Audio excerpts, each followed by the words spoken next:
तर आजच्या या व्हिडिओमध्ये आपण बघणार आहोत आत्मकथन किंवा मनोगत कसं लिहायचं आहे।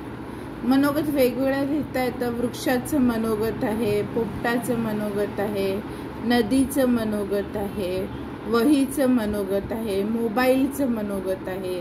हे सगळं मनोगत म्हणजे आत्मकथा, आत्मकथेचे विषय आहे। आता हे लिहिताना लक्षात घ्यायच्या गोष्टी कोणत्या आहेत?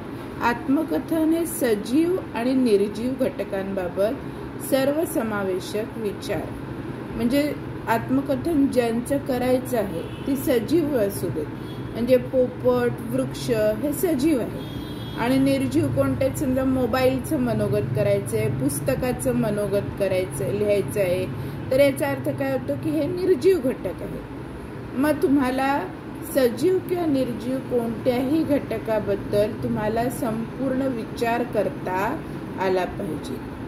संपूर्ण विचार कशाचा? तर त्यांनी दुसऱ्या मुद्द्यात दिले बघा, त्यांच्या भावना, सुख दुःख, सवयी, उपयोगिता, कार्य यांचा शोध निरीक्षण शक्तीने घेणे।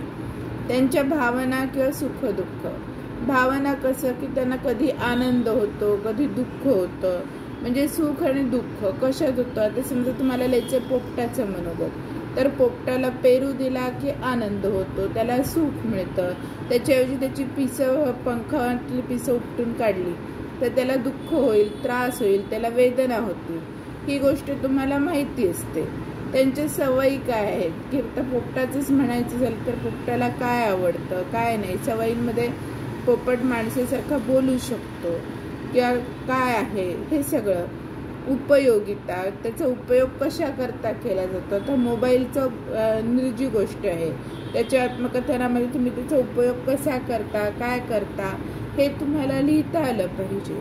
म्हणजे ज्या गोष्टीचं आत्मकथन तुम्हाला करायचं आहे त्या गोष्टीच्या सर्वांगीण बाबींचं तुम्ही निरीक्षण केलं पाहिजे। त्यांना आनंद कशात होतो, त्रास कशात होतो, त्यांचा उपयोग कुठे केला जातो, त्यांची कामं काय काय आहेत, हे सगळे तुम्हाला माहिती असली पाहिजे।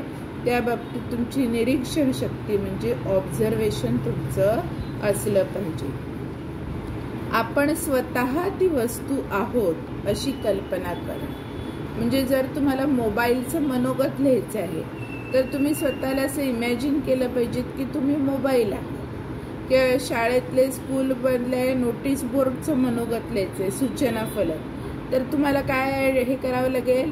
विचार करावा लागेल की तुम्ही स्वतः तो सूचना फलक आहात। आणि ज्यावेळेस तुम्ही स्वतःला त्या जागी ठेवाल की मी पोपट असेल तर मी काय बोलेन, मी जर झाड असेल तर मी काय बोलेन, मला कशाचा आनंद होईल, कशाचं वाईट वाटेल, माझं काम काय आहे, मी काय काय करू शकतो, माझा उपयोग काय आहे, हे सगळं तुम्हाला माहिती असेल तर तुम्ही त्याप्रमाणे निबंध लिहू शकता।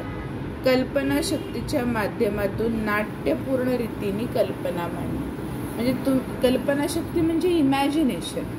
आता तुम्ही इमॅजिनेशन करतायत की तुम्ही झाड आहात किंवा पोपट आहात, आणि मग त्यातून तुम्हाला कधी काय त्रास होऊ शकतो, कधी आनंद होऊ शकतो, काय वाटू शकतं, हे तुम्हाला व्यवस्थितपणे मांडता आलं पाहिजे।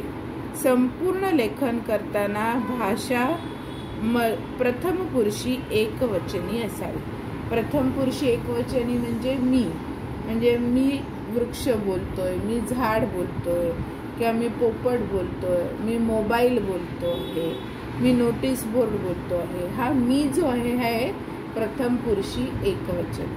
म्हणजे तुम्ही स्वतःला त्या वस्तूच्या जागी समजायचं आहे आणि मग तो निबंध लिहायचा आहे। बघा, असे मुद्दे विचारात घेतले तर तुम्हाला पूर्ण निबंध व्यवस्थित लिहिता येईल, छान लिहिता येईल, आणि निबंधाच्या कोणत्याही विषयाबद्दल तुम्ही व्यवस्थित कल्पना करून लिहू शकता।